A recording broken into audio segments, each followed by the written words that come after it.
सहनावतु सहनो भुनक्तु सह वीर्यं करवावहै तेजस्विनावधीतमस्तु मा विद्विषावहै।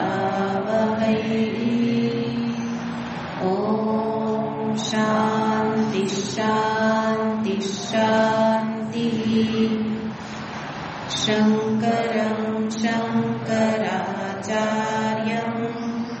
केशवं बादरायणं सूत्रभाष्यकृतौ वन्दे भगवन्तौ पुनः पुनः। ईश्वरो गुरुरात्मेति मूर्तिभेदविभागिने व्योमवद्व्याप्तदेहाय दक्षिणामूर्तये नमः। ॐ पार्थाय प्रतिबोधितां भगवता नारायणेन स्वयं व्यासेन ग्रथितां पुराणमुनिना मध्ये महाभारतम् अद्वैतामृतवर्षिणीं भगवतीं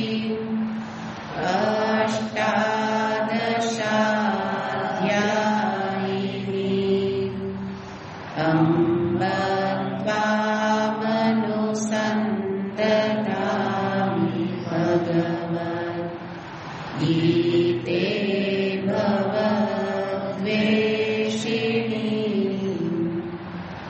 यं ब्रह्मा वरुणेन्द्ररुद्रमरुतः स्तुवन्ति दिव्यैस्तवैः वेदैः साङ्गपदक्रमोपनिषदैः गायन्ति यं सामगाः।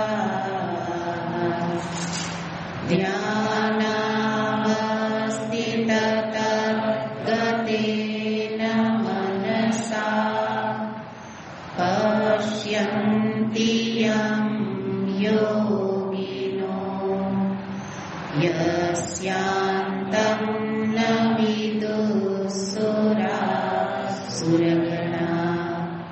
देवाय तस्मै नमः। यस्यान्तं न विदुःसुरासुरगणा देवाय तस्मै नमः।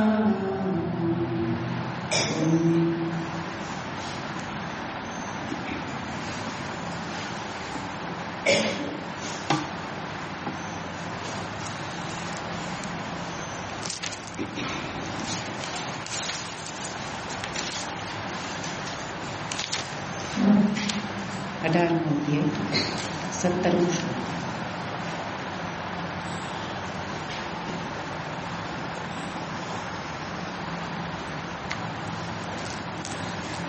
અધ્યાયનું 17મો શ્લોક.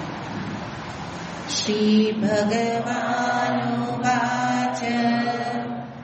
યસ્ય નાહં કૃતો ભાવો બુદ્ધિર્યસ્ય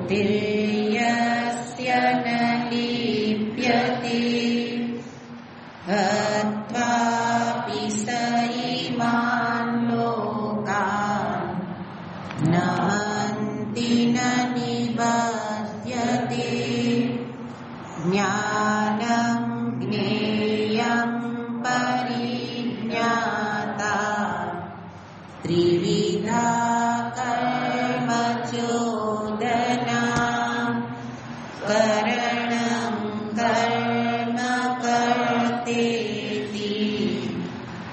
વિવિધ કર્મ સંગ્રહ જ્ઞાનં કર્મ ચ કર્તા ચ ત્રિધૈવ ગુણભેદતઃ પ્રોચ્યતે ગુણસંખ્યાને યથાવત શૃણુતાન્યપી સર્વભૂતેષુ યેનૈકં ભાવમવ્યયમીક્ષતે અવિભક્तं વિભક્તિષુ તજ્ઞાનં વિદ્ધિ સાત્વિકં પૃથક્ત્વેન તુ યજ્ઞાનં નાનાભાવાન પૃથગ્વિદાન વેત્તિ સર્વેષુ ભૂતેષુ તજ્ઞાનં વિદ્ધિ રાજસં યત્તુ કૃત્સ્નવદેકસ્મિन् કાર્યે સક્તમહૈતુકम् અતત્વાર્થવદલ્પञ्च તત્તામસમુદારુતम्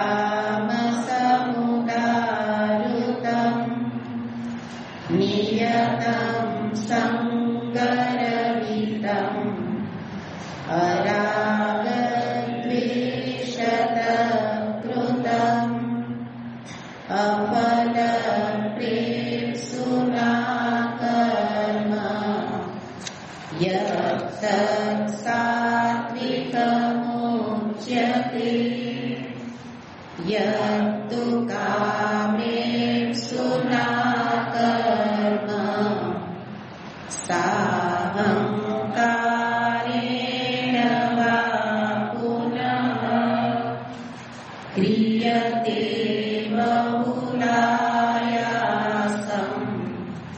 તદ્રાજસમુદારુતम् અનુબંધં ક્ષયં હિંસાम् અનવેક્ષ્ય ચ પૌરુષम् મોહાદારભ્યતે કર્મ યત્તત્તામસમુચ્યતે.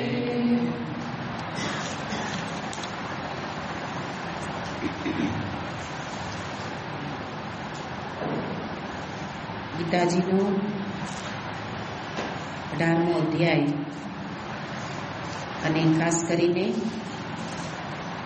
19 થી પ્રારંભ કરેલા શ્લોકો એ ખૂબ મનનીય છે. રોજ રોજ એનો પાઠ થવો જોઈએ, પણ માત્ર પાઠ નહીં, અર્થ જ્ઞાન સાથે.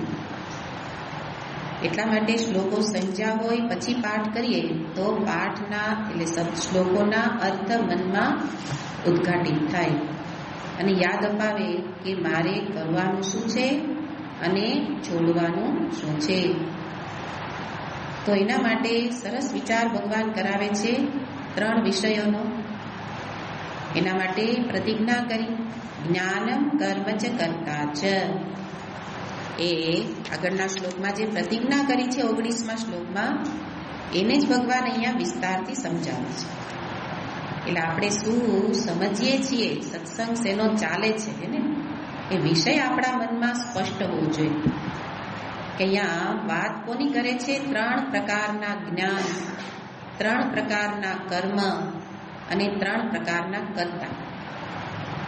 એમાંથી 3 પ્રકારના જ્ઞાન, 3 પ્રકાર એટલે સાત્વિક, રાજસિક, તામસિક. એનો વિચાર કરાયો કે મારા મનમાં કેવી સમજદારી હોય એને સાત્વિક સમજદારી કહેવાય. એટલે એ મેળવવાની છે.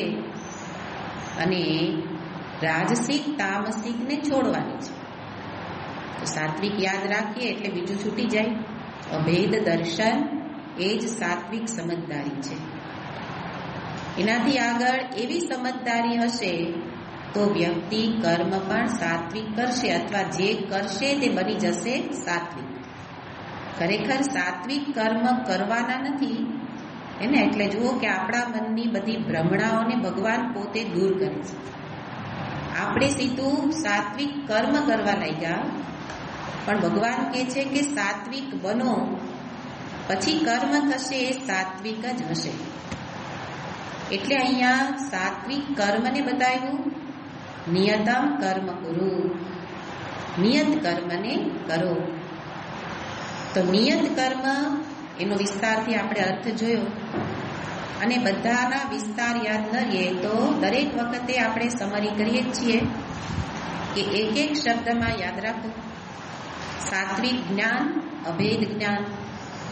સાત્વિક કર્મ, શાસ્ત્રની આજ્ઞા મુજબનું થતું કર્મ. એટલે કે જીવન જીવો. શું કરું? અત્યારે આ સમયે મને શાસ્ત્ર કઈ આજ્ઞા કરે છે? દરેક વ્યક્તિએ પોતાના માટે વિચારવાનું. આપણું સ્થાન, વર્ણ, આશ્રમ, ઉપરાંત દેશ, કાળ, બધાનો વિચાર કરો તો નિયત કર્મ આપણને શાસ્ત્ર બતાવે છે. તમારા માટે શું નિશ્ચિત થયેલું છે તે કરો. એટલે ગંગા સ્નાન બતાવે તો આપણા મનમાં તો એમ કે જ્યારે જાય ત્યારે ગંગા સ્નાન કરીએ તો પુણ્ય મળે એને. અને એટલે આપણે મોટા ભાગે ગંગાજીએ ક્યારે જઈએ? વૈશાખ મહિનામાં જાય, જેઠ મહિનામાં જાય. શું કામ? ઠંડી ન લાગે એટલે. અને એમાં જાય તો સ્નાન ક્યારે કરીએ? ભર બપોરે. શું કામ?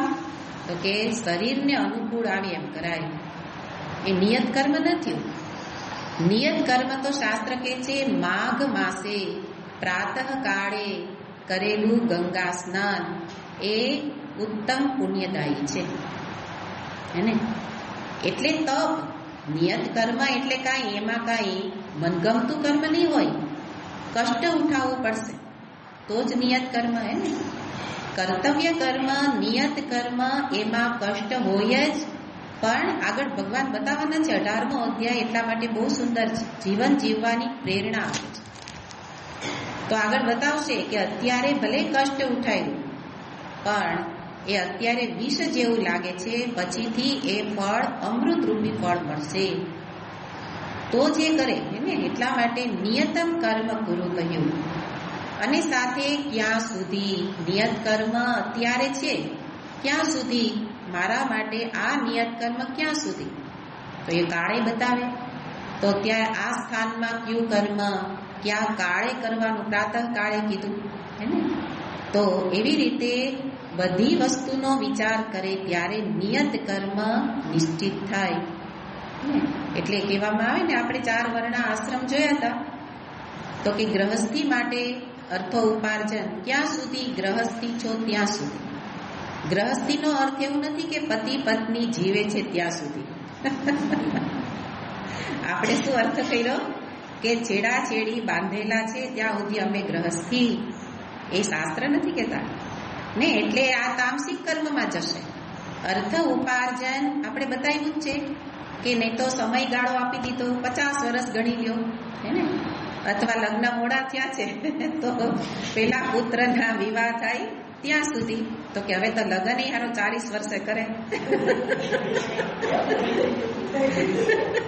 એ બહુ સારું આપણા માટે, સારું કે 40 વર્ષે પરડે એટલે ત્યાં સુધી આપણે ગ્રહસ્થી હે ને.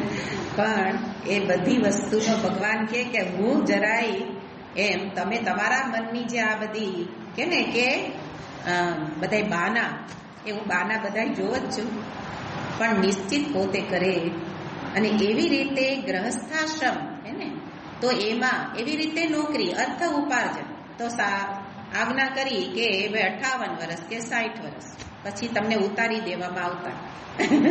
ઉતારી દેવા એટલે શું? નકામા થઈ ગયા. ઉતારી દીધા તમને તો પાછા ચડ્યા. શું કામ ચડ્યા? શું કરવું એને. તો ઉતારી દીધા પછી હવે બેસો એને એટલે જુઓ કે નેલ્સન મંડેલાનું નામ જાણીતું છે. એના વિશે મેં વાંચ્યું કે આફ્રિકાના થઈ ગયા ને પેલા ક્રાંતિકારી, પણ એમને રાષ્ટ્રપતિ તરીકે એને સ્થાન આપ્યું. હવે એને જોયું કે મારે જે કામ કરવું છે એ કામ તો મારું એને કેટલા સમયમાં કંઈક લખ્યું છે, કદાચ 1.5 વર્ષ એમાં એનું કામ થઈ ગયું. તો એને રાષ્ટ્રપતિ પદને છોડી દીધું. મારે કામ જે પદ લઈને કરવું હતું એ પદથી કામ સિદ્ધ થઈ ગયું, તો પછી રાષ્ટ્રપતિ થઈને બેઠા ન રહેવાય હે ને. જ્યારે આપણે શું કરીએ તો કે પદ મળ્યું એટલે પકડીને બેસો, એ નિયત કર્મ નથી એને. તો જુઓ કે નિયત કર્મ આપણને કેટલા બાંધે છે, અને એ બાંધ્યા હોય ત્યાં સુધી આપણે એની હદમાં જ રહેવાનું. પછી બીજું નિયત શરૂ થશે. એવું નહીં કે છૂટી ગયો એટલે કર્તવ્ય પૂરા. કર્તવ્ય ક્યારેય પૂરા થાય જ નહીં. અંતિમ ક્ષણ સુધી દરેક આશ્રમિષ્ઠને કર્તવ્ય કર્મ મળે જ છે, પણ બદલે છે. અને એ વસ્તુને અહીંયા સમજવાની. કર્તવ્ય કર્મમાં 2 વસ્તુ સમજવાની છે, એક પ્રવૃત્તિ અને બીજું નિવૃત્તિ. ક્યારે કરવું, ક્યારે છોડવું. છોડવું એ પણ નિયત કર્મમાં આવી જશે હે ને. પદ છોડ્યું તો એ નિયત કર્મ છે. પદ મેળવું, જરૂર હતી મેળવું, તો એ પણ નિયત કર્મ છે. તો પ્રવૃત્તિ નિવૃત્તિ બંને નિયત કર્મમાં આવી જાય. આ બધો વિચાર આપણે વારંવાર કરવો પડશે એને, તો સાત્વિક બની રહીશું. તો સાત્વિક બનવા માટે આ બધા, એટલે ભગવાન એના દ્વારા આપણને વિચારશીલ બનાવવા માંગે છે. તો 2 પ્રકારના કર્મ જોયા આપણે, સાત્વિક, રાજસિક. કે જે પેલો સાત્વિક કર્મી નિયત કર્મ કરે છે, રાજસિક કર્મી પણ કરે છે કર્મ શાસ્ત્રની આજ્ઞા મુજબ. આ સમજવાનું છે કે સાત્વિક જ ખાલી શાસ્ત્ર આજ્ઞા મુજબ નથી કરતા, રાજસિક વ્યક્તિ પણ કરે છે તો શાસ્ત્રની આજ્ઞા મુજબ. પણ એના કર્મનું પ્રેરક બળ, એનું પ્રયોજન શું છે? કામેપ્સુ હે ને. કામના એનું પ્રેરક છે. પેલાના મનમાં કર્મ પૂર્વે ભાવના છે કર્તવ્ય ભાવના સાત્વિકની, જ્યારે રાજસિકની ભાવના શું છે? કામના પૂર્તિ કરવી. પણ કામના પૂર્તિ પણ શાસ્ત્રની હદમાં રહીને કરશે, યોગ્ય માર્ગે કરશે. ધર્મ માર્ગે કરે તો એ કર્મ એ નિયત નહીં થાય. એ કર્મ કામનાથી યુક્ત થઈ ગયું એટલે રાજસિક થઈ ગયું. અને એમાં જ્યારે કામનાનો કીડો મનમાં આવે ત્યારે એની સાથે એના બાળકોને પણ લાવે. કોણ કોણ છે? અહંકાર હે ને. મુખ્ય રૂપે તો વસ્તુ કઈ છે? અહંકાર. સાહંકારેણ વાપુન. એક શબ્દ એટલા સરસ છે, પાઠ કરો ને રોજ રોજ. આખા 18 અધ્યાયનો નહીં કરવાનું, પણ 19મા શ્લોકથી શરૂ કરવાનું. અને એક શબ્દને આમ મમડાવવા જેવો છે. એટલે હું તો એક શ્લોક નહીતર હમણાં કહી દઉં તો પૂરો થઈ જાય, 10 મિનિટમાં થઈ જાય. પણ આને મમડાવીએ એમ એનો અર્થ આપણે ધારણ કરી શકીએ. આ બધું યાદ કરવાનું છે રોજ રોજ. ને એટલે કીધું કે અહંકાર, કામનાથી જ્યારે કર્મની શરૂઆત થશે તો અહંકાર આવી જ જશે એને. મેં કર્યું ત્યાંથી શરૂ થાય. અને એ કામના પૂર્તિ યેન કેન પ્રકારેણ હું મેળવીને જ જંપીશ. એટલે ખૂબ પ્રયત્ન, બહુલાયાસમ, એ બધી જ વસ્તુ આપણે વિચાર કરી. અને એ કર્મ ત્યારે બની જશે રાજસ કર્મ. તો આપણે જોયું કે બહુ બધું યાદ ન રહીએ તો પોતાના મનને જોવાનું છે કે કર્મની પૂર્વે મનમાં કયો ભાવ છે. મારે કરવું જોઈએ એ કર્તવ્ય ભાવ છે. મારે આ કરીને આ જોઈએ એ કામના છે એને. આપણને કદાચ કામના ઓળખતા ન આવડે તો આ વાક્ય યાદ રાખવાનું કે આ કામ મેં કર્યું. શું કામ કર્યું? કરવું જોઈએ. કરવું જોઈએ આવશે ને ત્યારે મનમાં કોઈ ગરબડ કે ફરિયાદો નહીં બને. પણ જો ફરિયાદ આવી તો સમજો કે એની પાછળ કામના હતી. પોતે જ પોતાના મનને જોઈ શકાય ને. એટલે એવી રીતે ખૂબ બહુલાયાસમ કરીને પ્રયત્ન, એટલે ઘણો પરિશ્રમ કર્યો, પણ ભગવાન કે તોય સાત્વિક નહીં કહેવાય. કેમ નહીં કહેવાય? કારણ કે મનમાં કંઈક જોઈએ છે. સ્થૂળ વસ્તુ નથી જોતી, પણ આપણને એમ લાગે કે કોક કે બહુ સરસ કર્યું તો એ કામના છે હે ને. કોઈએ કાંઈ ન કીધું તો કે હવે ન કરાય. શું કામ? કામના પૂર્તિ ન થઈ. એટલે અહીંયા પોતાના મનને જ આપણે પોતે, એટલે કીધું કે વ્યક્તિગત આ ઉપદેશ છે ને, એટલે દરેક વ્યક્તિ પોતાને જુએ અને એમાં સુધારો કરે. તો એ રીતે રાજસ કર્મ. ત્યારે ત્રીજા પ્રકારનું કર્મ છે તામસ કર્મ, જેને આપણે સામાન્ય અર્થ જોયો. ત્રણેયની અંદર આપણે એક એક શબ્દ જ યાદ રાખવાનો કે સાત્વિક કર્મમાં પાછળ ભાવના શું હશે? પૂર્વે, કરતા પહેલા મારે કરવું જોઈએ. રાજસ કર્મમાં શું હશે? આ કરું તો શું મળે? હે ને, કામના. એટલે ધક્કો કોનો લાગ્યો? કામના. જ્યારે હવે તામસ કર્મમાં બતાવે છે કે કર્મ તો બધા કર્મ જ છે, પણ નામ બદલી જશે. એની પાછળ મોહ રૂપી ધક્કો, પ્રેરણા. મોહ એટલે અવિવેક, વિચારનો અભાવ. કંઈ પણ વિચાર વિના પ્રારંભ કરી દેવો, એનું નામ તામસ કર્મ. તો કે વિચાર શું કરવો? એને કામ એટલે કામ, પતાવો બસ. એ નહીં, કર્મ જ આપણી ઉન્નતિનું સાધન છે. જુઓ, કર્મ એટલું મોટું સાધન છે કે એ જ મારું કલ્યાણ કરી શકે, એ જ મારું પતન કરી શકે. ભલે કર્મ અંતિમ નથી, પણ કર્મ ઉત્તમ છે. કર્મ મોટું સાધન છે. જ્ઞાન જ ઉત્તમ છે, પણ જ્ઞાન સુધી પહોંચવા માટે કર્મ કેવી રીતે થયું છે એ બહુ મહત્વનું છે. એટલે મહાત્માઓની સમીપ રહીએ તો મેં તો જોયું છે કે એમના દરેક કર્મ ખૂબ વિચાર, સૂક્ષ્મ વિચારપૂર્વક થતા હોય. એને આપણને દેખાતી એક નાની વસ્તુ પણ એને પાછળ એને ખૂબ વિચાર. કોનો વિચાર કરવાનો? ભગવાન કે અહીંયા તામસિક વ્યક્તિએ જેનો વિચાર ન કર્યો એનો વિચાર કરવાનો છે. આપણે ઉલટું લેવાનું છે. એને તામસ કર્મ ક્યારે બની ગયું? તો કે આ ચાર બાબતોનો વિચાર જ્યારે ન કરવામાં આવે. બહુ સુંદર શ્લોક છે, ભલે તામસને બતાવતું હોય પણ બહુ સરસ શ્લોક છે કે જેની અંદર ચાર વસ્તુનો જેણે વિચાર ન કર્યો અને કર્મ કર્યું તો એ કર્મ કેવું થઈ ગયું? તામસ. તો કે કેમ વિચાર નથી કરતા? મોહાત. ભગવાને તરત એક શબ્દમાં જ કારણ બતાવી દીધું કે મોહને કારણે એ વિચાર કરતા નથી. મોહ એટલે પોતાની બુદ્ધિ ઉપર વધારે પડતો ભરોસો. એને મોહે આપણી બધી બહુ મોટી મોટી વાતો ન કરવી. મોહ એટલે માં ઉહ અને પછી ઉહ એટલે આમ. આપણે બહુ એમાં ઊંડાણમાં ન જવું. આપણા લેવલે શું અર્થ થાય? મોહ એટલે પોતાની બુદ્ધિ ઉપર વધુ પડતો ભરોસો. અને મોહ દૂર કરવો હોય તો કોઈ બુદ્ધિમાનનું માર્ગદર્શન લઉં તો મોહ દૂર થઈ જાય. પણ હું જ બુદ્ધિમાન, હે ને, મારે કોઈને સાંભળવા ન પડે. ઘણા કે મારે કોઈનો ઉપદેશની જરૂર નહીં, હું બધું બરાબર જ કરું છું. આ બધા વાક્યો વ્યવહારમાંથી આપણને સંભળાતા હોય છે. એ મોહનું લક્ષણ છે. હે ને, મોહ એટલે જે વિચાર કરતો નથી. કોનો વિચાર નથી કર્યો? આ ચાર વસ્તુ. કોનો? તો પ્રથમ કે છે અનુબંધમ. અનુબંધમ મોહાત અનવેક્ષ્ય. જે અનવેક્ષ્ય શબ્દ છે ને, બધા સાથે ગયા વખતે જોયું, અન્વય બધા સાથે થશે. હિંસા અનવેક્ષ્ય શબ્દ છે. અનવેક્ષ્ય એટલે એના પ્રતિ ધ્યાન ન દેવું, એને જોયું નહીં. કોને ન જોયું? અનુબંધમ. અનુબંધ એટલે ઉપનિષદનું શ્રવણ કરતા હોય એના માટે આ શબ્દ પ્રયોગ જાણીતો છે કે કોઈ પણ ગ્રંથનો પ્રારંભ કરે તો પૂર્વે અનુબંધનો વિચાર કરવામાં આવતો હોય ને. એ શાસ્ત્રની વાત છે. આપણે ફરી પાછી આપણી રીતે અર્થ જોઈશું. તો શાસ્ત્રીય અર્થમાં અનુબંધ એટલે ચાર, જેને ચાર બાબતો એમાં કહેવામાં આવે કે અધિકારી, વિષય, સંબંધ, પ્રયોજન. કેટલો બધો વિચાર કરવાનો છે.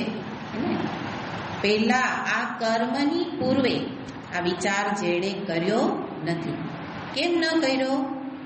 તો કે બસ ન કર્યો, મને બધી ખબર છે એટલે ન કર્યો. મોહ એટલે મને બધી ખબર જ છે પણ આ વિચાર કરવાનો છે. ન કર્યો એટલે હવે શું જોવાનું? આપણે એ વિચાર કરવાનો છે. એટલે અહીંયા ભાષ્યકાર તો અનુબંધનો અર્થ કરે છે કે પશ્ચાત ભાવિ યત વસ્તુ સહ અનુબંધ, પછી જે મળે એટલે ફળ. કર્મ પછી શું મળે?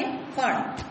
તો કર્મ શરૂ કરે એની પૂર્વે ફળનો વિચાર કરવાનો છે, પણ તામસ કર્મમાં એ વિચાર કરતા નથી કે આ કર્મ કરીશ. જો ફળનો વિચાર બે રીતે, પેલા નિષ્કામ કર્મમાં શું કે ફળ પર દ્રષ્ટિ ન રાખો એવું કીધું છે, પણ ફળનો વિચાર કરવાનું કે છે. કારણ કે દરેક કર્મ તમે માગો કે નહીં, ફળ તો આપવાનું જ છે. ફળનો અર્થ અહીંયા લેવાનો પ્રભાવ, અસર, પરિણામ. આ કરું એનું પરિણામ શું આવશે, આ કરું એનો બીજા ઉપર કે મારા ઉપર પ્રભાવ શું પડશે. અને એવી રીતે જે વ્યક્તિ વિચારતી નથી. અનુબંધ એમાં આપણે જોયું કે અધિકારી છું, આ કર્મ કરવાનો અધિકારી એટલે એ પ્રમાણે જે આ કર્મ માગે છે, કંઈક શરત છે. જેમ કે વિદ્યાર્થીને ભણવાનું છે એને, તો વિદ્યાર્થી જ્યારે કોઈ પણ લાઈનમાં જાય તો આપણે તો શું કે કા એન્જિનિયર કા ડોક્ટર હે ને, પણ જો એ આ વિચાર કરે તો એ યોગ્ય લાઈન પસંદ કરી. બધી જગ્યાએ આ વસ્તુ ભગવાન કહે છે બધા જ ક્ષેત્રમાં લાગુ પડે ને.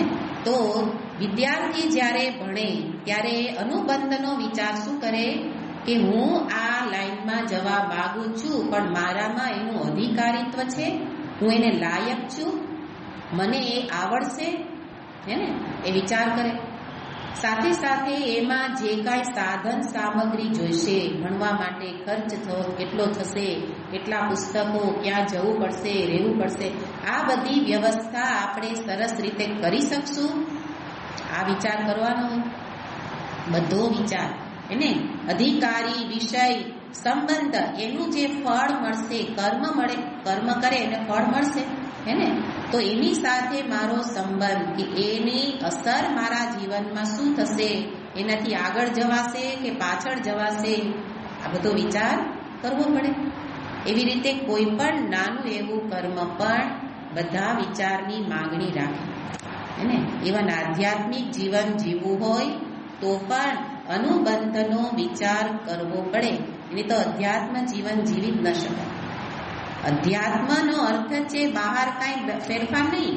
અધ્યાત્મ એટલે આંતરયાત્રા.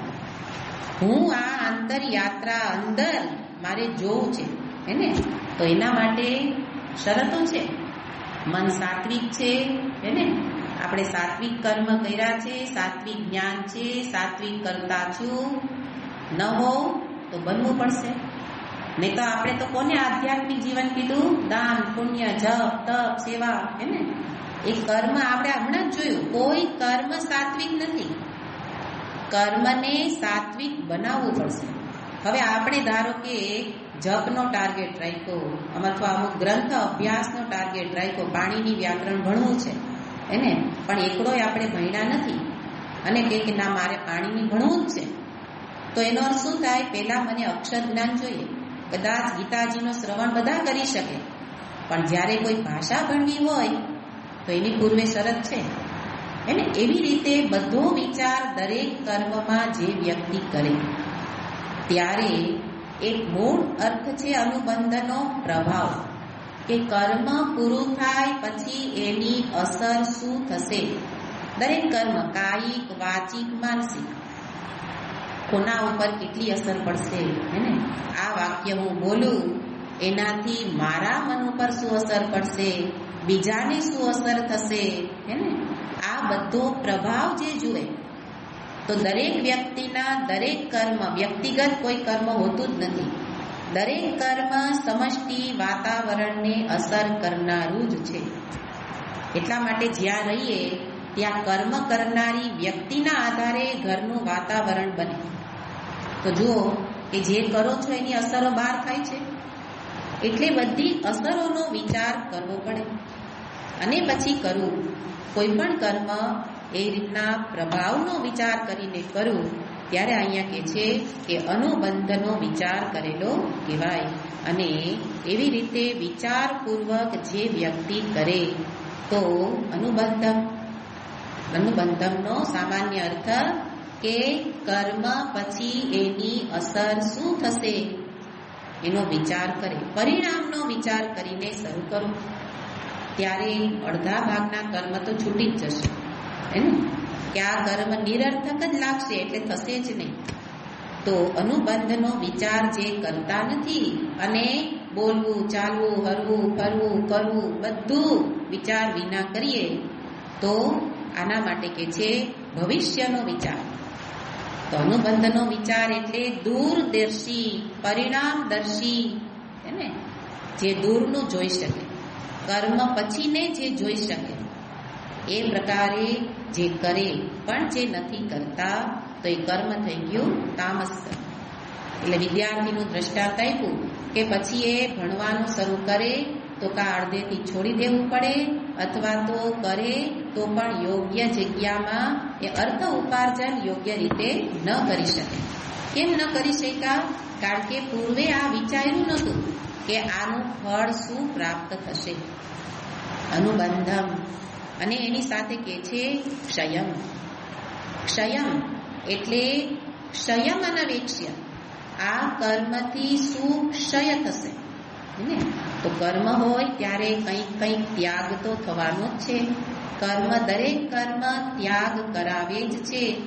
અને એ કર્મમાં વિચાર કરું કેટલા ધનનો ત્યાગ થશે, કેટલા સમયનો ત્યાગ કરવાનો ક્ષય થશે, મારા સંબંધોનો ક્ષય કેટલો થશે, એની સાથે મારા જીવનનો ક્ષય કેટલો થશે. ને તો કેટલા કર્મ કરી આખું જીવન પૂરું થાય પણ છૂટે નહીં, પૂરું જ ન થાય. કેમ? વિચાર્યું જ નથી કે આ કર્મ મારું જીવન પૂરું કરી નાખશે પણ એ ક્યારેય પૂરું નહીં થાય. એ કેવું કર્મ થઈ ગયું? તામસ કર્મ. એટલે દરેક વસ્તુ કે જો એમાં અતિશય ધનનો વ્યય છે તો ન કરવું. એની સાથે મારા સંબંધોનો ક્ષય થાય એમ છે, મારા સંબંધો ઉપર અસર પડે છે તો એ ન કરવું. મારા જીવનને નાશ કરનારું છે તો એ ન કરવું.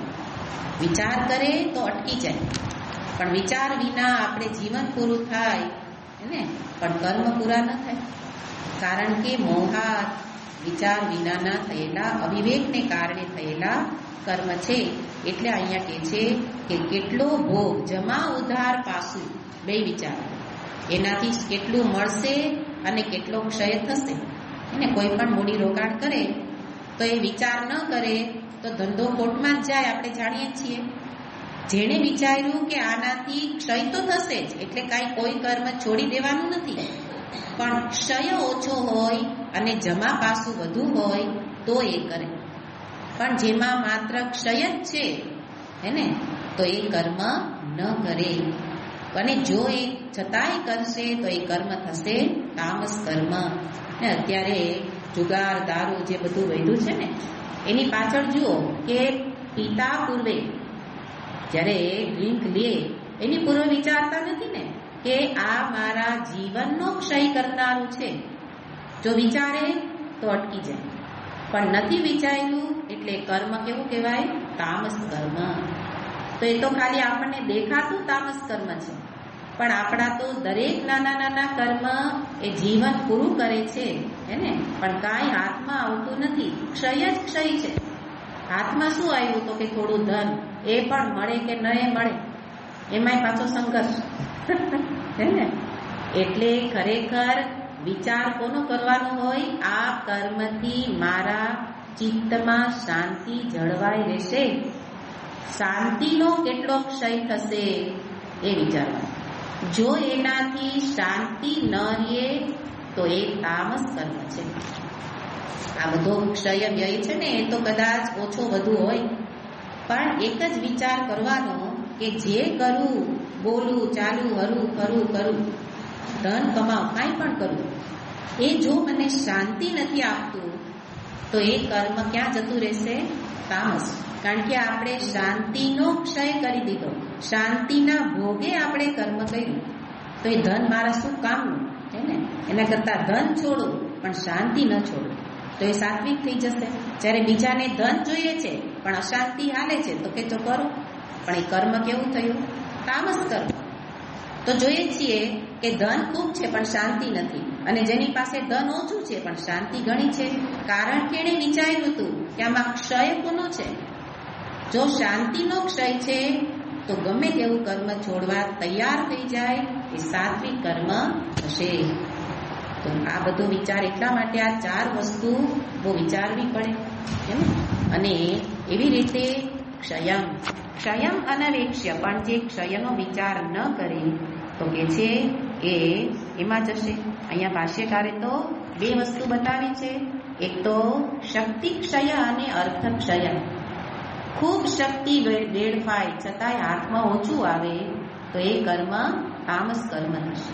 ખૂબ ધન વેડફાય છતાંય હાથમાં ઓછું રહે તો એ કર્મ થશે તામસ કર્મ. સાથે કહે છે ક્ષયમ પછી હિંસા એટલે હિંસાને જોતો નથી.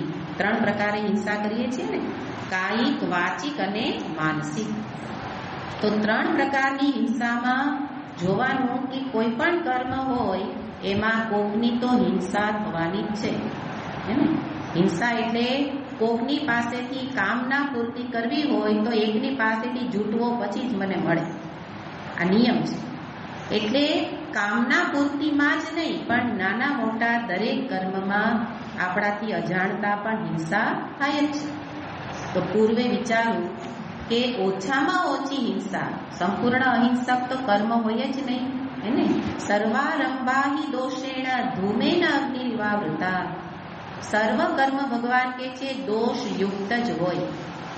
એટલે નિર્દોષ કર્મ તો થાય જ નહીં એને. તમે કોકની સાથે વાત કરો તો વિચાર થાય મારી યાદ ન કરી, બીજા હારે કરો કે મારી યાદ ન કરી, તો આ હિંસા જ થઈ ને. એટલે બધાને તમે સાચવી જ ન રાખી શકો, ગમે એવો પ્રયત્ન કરો તમે બધાને સમાન રીતે સાચવી જ ન શકો. એક માં 2 બાળકોને પણ સમાન રીતે સાચવી શકતી નથી. કારણ નિયમ છે કે એમાં હિંસા તો થાય જ. હિંસા એટલે આ પ્રકારનો ભાવ. તો એ રીતે ઓછામાં ઓછી હિંસા થાય એવો પ્રયત્ન કરું. એના માટે અહીંયા કહે છે કે એના માટે બીજાના શાંતિ અને સુખ એનો મારે ભોગ લેવો ન પડે એવો વિચાર કરી અને કર્મ કરું. બીજાની, મારી શાંતિને તો આગળ વાત કરી દીધી એને. બીજાની શાંતિ પેલા આગળ કીધું ને, ક્ષયમમાં પોતાનો વિચાર છે અને હિંસામાં બીજાનો વિચાર છે કે બીજાની શાંતિ, સુખ, સગવડ એના ભોગે જો હું મારી સુખ સગવડ સાચવી લઉં તો એ તામસ કર્મમાં જશે. અને એક સાથે બધા ભેગા મળીને એક રૂમમાં રહેતા હોય તો હંમેશા દરેક વ્યક્તિ પોતાનો જ વિચાર કરતી હોય એને. તો એ પોતાનો વિચાર કર્યો એટલે બીજાની હિંસા થઈ. બીજાનો વિચાર કર્યો નહીં એટલે તામસ કર્મમાં જશે. તો કે ના, હું ઉઠીને મારા જપ કરી, બીજાએ તો જે કરવું એ કરે. એ જપ તામસ, એ સાત્વિક નહીં થાય, એ જપ તામસ થશે. હું સવારમાં મોટેથી મને ગમે એવું મ્યુઝિક વગાડું, બીજાને ઊંઘવું હોય કે ન ઊંઘવું હોય હે ને, તો એ કર્મ કયું થયું? ભલે ભજન વગાડ્યા પણ એ કર્મ કયું થયું? તામસ થયું. હમણાં આવતા ડીજે વાગતું હતું એટલું મોટેથી. હવે અતિ ભાગવત સપ્તાહ જેવું સાત્વિક કર્મ હે ને, પણ એમાં એટલું મોટેથી ડીજે વાગે કે હવે એ સમય આ પરીક્ષાનો સમય છે તો કેટલાની હિંસા થઈ ગઈ એને. એક મારા શોખને પૂરો કરવા, ધજાગરો જેને કહેવાય. ઇવન ભગવાન પણ એને પસંદ નથી કરતા. જો અહીંયા કહે છે કે બીજાની હિંસા એ તામસ કર્મ હશે, ભલે ભાગવત સપ્તાહમાં. એને બદલે શાંતિથી થોડું એનું જેને કહેવાય કે ઢોલ નગારા વગાડી લઈએ એને, થોડીક વાર ઉછાળા મારી લઈએ અને ઉત્સવ ઉજવી લઈએ. પણ ચારે બાજુ ફરતા ફરતા ડીજે વાગતું જાય અને પછી ખબર પડે કોણે બેસાડી છે આ ભાગવત સપ્તાહ. કનૈયાને કોઈ યાદ ન કરે કોણે બેસાડી છે. એટલે હવે અહંકાર, સાહંકારેણ એને. તો એક એક કર્મ પાછળ આપણે બીજાનો વિચાર કેટલો કર્યો? ન કર્યો તો એની હિંસા થઈ, અને હિંસા થઈ તો કોઈ કર્મ એ સાત્વિક હોય છતાંય બની જશે તામસ કર્મ. એટલે અહીંયા ભગવાન કહે છે કે આ પ્રકારે જે વ્યક્તિ કરવા જાય તો ભલે થોડી ઘણી હિંસા, હમણાં જ કીધું કર્મમાં થશે જ, પણ વિચાર કરશું તો એમાંથી થોડા અંશે રાહત આપી શકીએ. અને આગળ કહે છે પૌરુષેયમ. પૌરુષેયમ પૌરુષમ અનવેક્ષ્ય એટલે પોતાના અંદર રહેલું સામર્થ્ય, શક્તિ, કે આ કર્મ હું શરૂ તો કરું છું પણ મારામાં એ પૂરું કરવાનું સામર્થ્ય છે. તેમ હમણાં ભણવાનું કીધું, ભણવાનું શરૂ તો કર્યું, લાઈન ડોક્ટરની લીધી, પણ હું પૂરું કરી શકીશ? ન કરી શકે, વારંવાર ફેલ થાય. તો કે વાંધો નહીં, 5મી ટ્રાય તો પાસ થઈ જ જશે. હે ને? તો એ શું થયું? પૌરુષનો વિચાર ન કર્યો, સામર્થ્ય, પોતાની શક્તિ અને મોહને કારણે વિચારે હું કરી શકીશ, હે ને? પણ કરી શકે નહીં, કારણ કે એવું અંતરમાં એવી કુશળતા નથી. આગળ કીધું ને, નિયત કર્મ, બધાનું નિયત કર્મ એક સમાન ન હોય, દરેકની કુશળતા મુજબનું કર્મ હોય. તો આપણી કુશળતા બીજા ક્ષેત્રમાં છે, કોઈકમાં તો હોય જ, કોઈ ક્ષેત્રમાં તો, પણ આ ક્ષેત્રમાં નથી. એક સીધી લાઈન જતી ન હોય અને આપણે પેલું પેઇન્ટર થઈને બેસીએ, તો એ શું થયું? તામસ કર્મ થયું. કારણ કે પોતાનું પૌરુષ, સામર્થ્ય જોયા વિના, એમ અધ્યાત્મ જીવન પણ એવું જ છે, હે ને? કે સાધુ થવા નીકળ્યા, પણ સાધુ થવામાં કેટલું કષ્ટ છે એનો વિચાર ન કર્યો, પણ તમને બધાય બહુ રાખે, આ લાઈન બહુ સારી, ભિક્ષા રોજ મળે. આખો કે મને પેલા કહેલું એટલે કે એના આ બરાબર, હે ને? એટલે શું કરવું? તો કે સામર્થ્ય વિના આપણે એ પ્રારંભ કરી દીધો.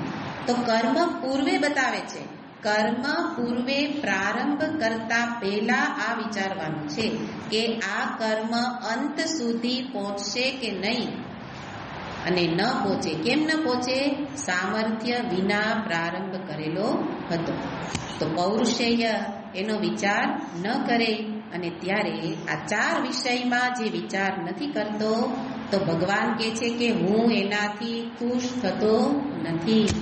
તામસ કર્મ આવે ને, તામસ શબ્દ આવે એટલે સમજો કે ભગવાન તામસ કર્મથી ક્યારેય ખુશ થતા નથી. એટલે રોષ ઠાલવે છે, હે ને?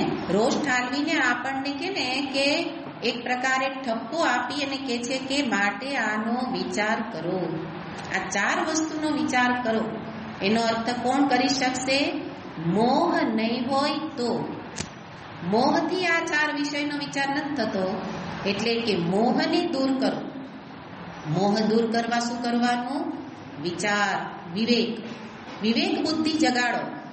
અને વિવેક બુદ્ધિથી કોઈ પણ કાર્યની પૂર્વે વિચાર કરો, એને? અને પછી એ કાર્ય જરૂર સફળ થશે, પણ આ રીતે કરવામાં આવશે.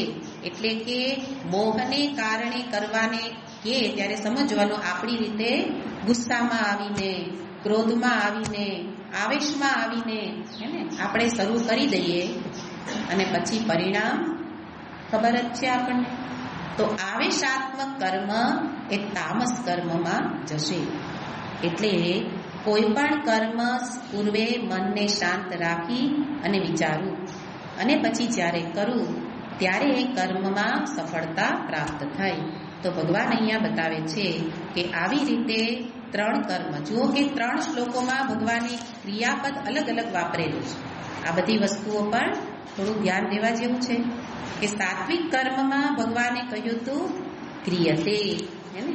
24મા શ્લોકમાં અર્થાત કર્તુ કૃતમ, 23મા શ્લોકમાં કહ્યું હતું કે નિયતમ કર્મ કૃતમ. કૃતમ, કૃતમનો અર્થ છે થઈ ગયું, પૂરું થઈ ગયું. ખરેખર તો પૂરું તો પછી થશે, આ તો કર્મ પહેલાની જ બધી વાતો છે, પણ છતાં એમાં કૃતમ શબ્દ વાપરો.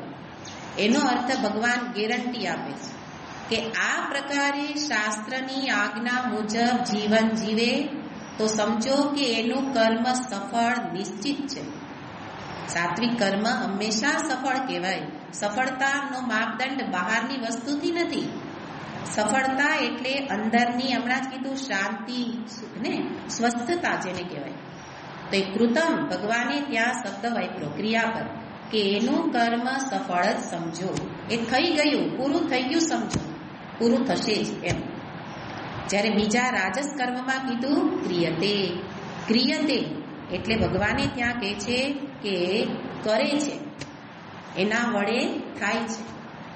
તો અત્યારે એ કર્મ કરે છે. કેવી રીતે કરે છે? અહંકારથી, રાગ દ્વેષથી. તો એ કર્મ રાજસ. કૃતમમાં ભગવાને કીધું પૂર્ણ થયું સમજો.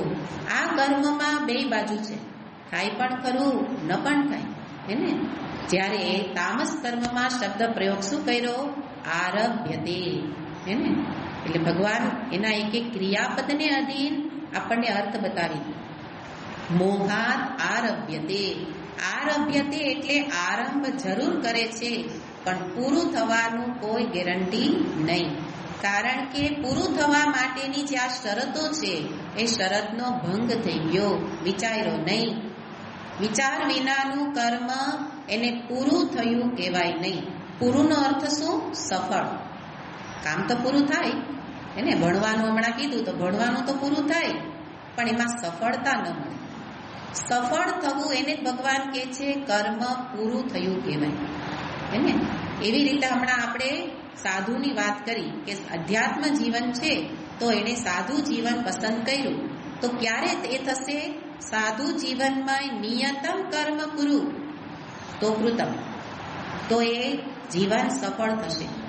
પણ એ સાધુ જીવનમાં પણ અહીંયા મોહાત, હે ને? મોહને કારણે આ વિચાર વિના પછી બધા કર્મ કર્યા તો આરભ્યતે, સાધુ જીવન શરૂ કર્યું પણ ફેલ, હે ને? કે એનું પ્રયોજન સિદ્ધ નહીં થાય એ જીવન. એમ કોઈ પણ આશ્રમ વર્ણ તમે જ્યાં છો ત્યાં ભગવાન બતાવે છે કે જીવનને સફળ બનાવવા માટે આટલો વિચાર કરવો જોઈએ. અને પછી જ્યારે કરીએ ત્યારે કર્મ હંમેશા પૂરું થવાનો અર્થ મને શાંતિ, સંતોષ જેને કહેવાય, અને નહીં તો કર્મથી સંતોષ મળતો જ નથી. પણ સાત્વિક કર્મ હંમેશા મને સંતુષ્ટ રાખે. સંતોષ, શાંતિ, સ્વસ્થતા, ફરિયાદ રહિત થવું, હે ને? આવેશ રહિત, ફરિયાદ રહિત, એને જ કહેવાય સ્વસ્થતા. એ બધું મને પ્રાપ્ત થાય. તો આ છે વાસ્તવિક કર્મનું ફળ. કોઈ પણ કર્મ સાત્વિક થયું હશે એ પોતે જ પોતાના મનને પૂછે કે કર્યા પછી મને આ બધું મળ્યું તો સાત્વિક, હે ને? અને નહીં તો રાજસ, કામના વધી તો રાજસ, અને મોહ વધ્યો તો તામસ. બસ એક એક શબ્દને જ ખાલી પકડી લેવાનો, હે ને? જો મોહ વધતો જાય, એને મૂળ અવિવેક છે, વિચાર નથી થતો, મોહ વધે તો તામસ કર્મ છે. મોહનો અર્થ છે ક્યાંક આપણે પકડ દ્રઢ કરી દીધી, એટલું 1, 2, 4 વ્યક્તિ વસ્તુને એવી પકડી કે પછી એનાથી આગળ કાંઈ બીજું દેખાય જ નહીં. તમે તામસ જ્ઞાનને યાદ કરો. ભગવાને તામસ જ્ઞાનમાં શું કીધું હતું, હે ને? ત્યાં કીધું હતું કાર્ય સપ્તમ. કોઈ કાર્યનો અર્થ કીધો તો વસ્તુ, વ્યક્તિ 1, 2, 5, હે ને? એ કાર્ય એની અંદર કૃષ્ણવત સંપૂર્ણ એને જુએ, એનાથી બીજું કાંઈ દેખાય જ નહીં. પ્રેમીને એની પ્રેમિકા જ દેખાય, પ્રેમિકાને એનો પ્રેમી જ દેખાય, હે ને? એ શું છે? મોહ. મોહને કારણે એને તો કે એમાં આપણે સમજા, અમને એવો મોહ નહીં. પણ પોતે જોવાનું કે આપણને હું, મારા અને મારી વસ્તુ એટલું જ દેખાય તો આપણે પણ મોહિત છીએ, હે ને?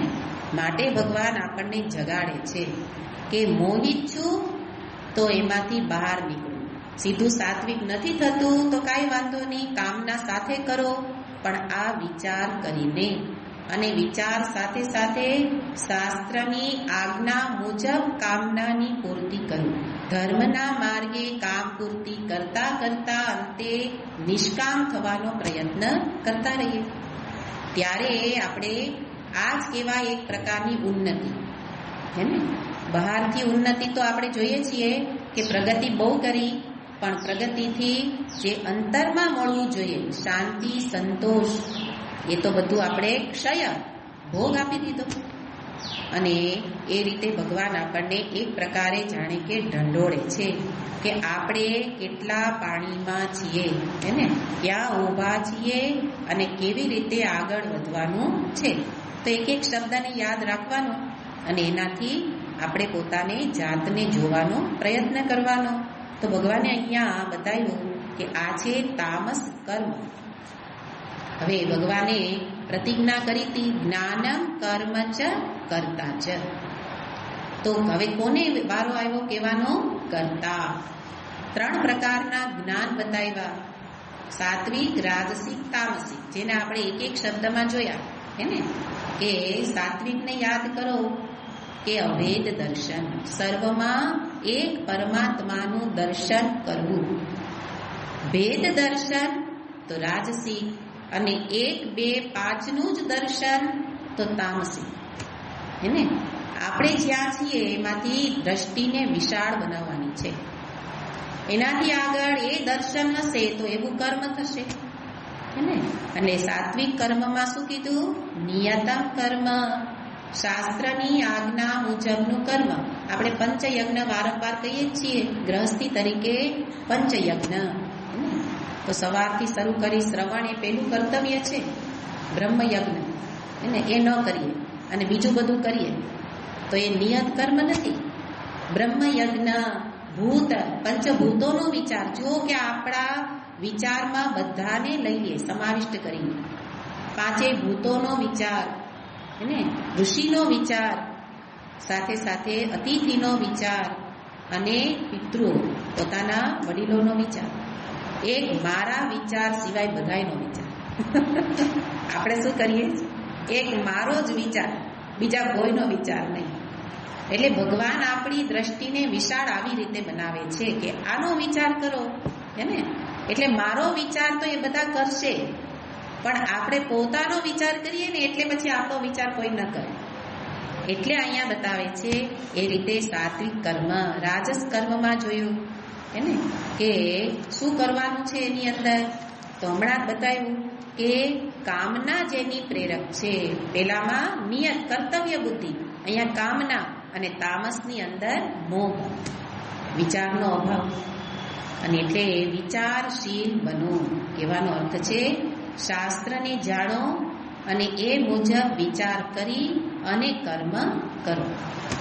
પણ કર્મ જ્યારે થાય તો કર્મ હંમેશા 3 ગુણમાં જ થાય. પરમાત્મા કેવા છે?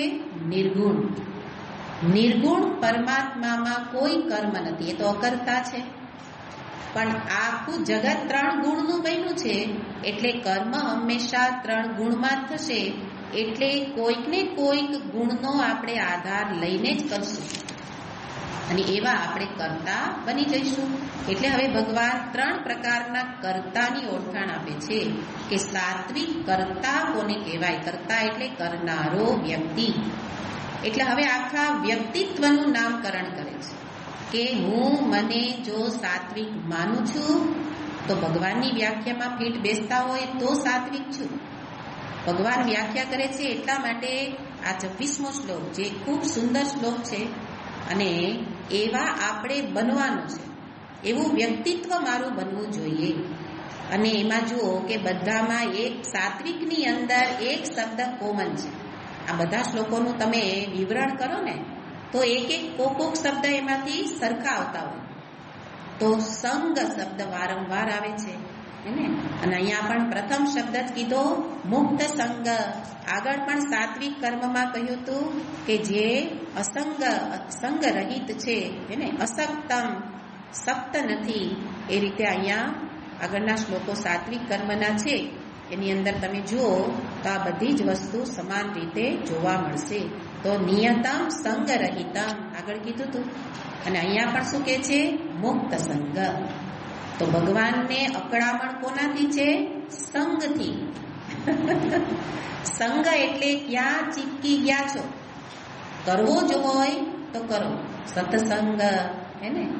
સત્સંગ, સંગતું કરો તો તમે એવા નીરે કરજો પાનબાઈ જે ભજનમાં રહે ભરપૂર. સંગ કરો, કાંઈ છોડી તો શકવાના જ નથી, કારણ કે 3 ગુણમાં રહીએ છીએ તો સંગ તો થવાનો જ છે. પણ સંગ કોનો છે એના ઉપરથી આધાર સાત્વિક રાજસિકનો છે. તો ભગવાન અહીંયા પ્રથમ શબ્દ બતાવે છે. પહેલા આપણે શ્લોકને વાંચીએ. મુક્ત સંગો નહં વાદી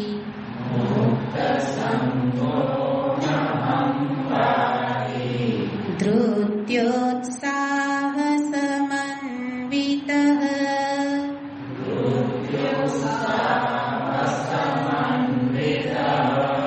સિદ્ધ્ય સિદ્ધ્યોર્નિર્વિકારઃ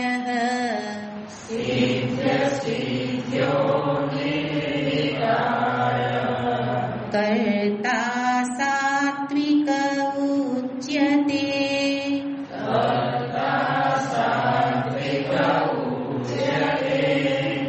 મુક્ત સંગો નહં વાદી ધૃત્યોત્સાહ સમન્વિતઃ સિદ્ધ્ય સિદ્ધ્યોર્નિર્વિકારઃ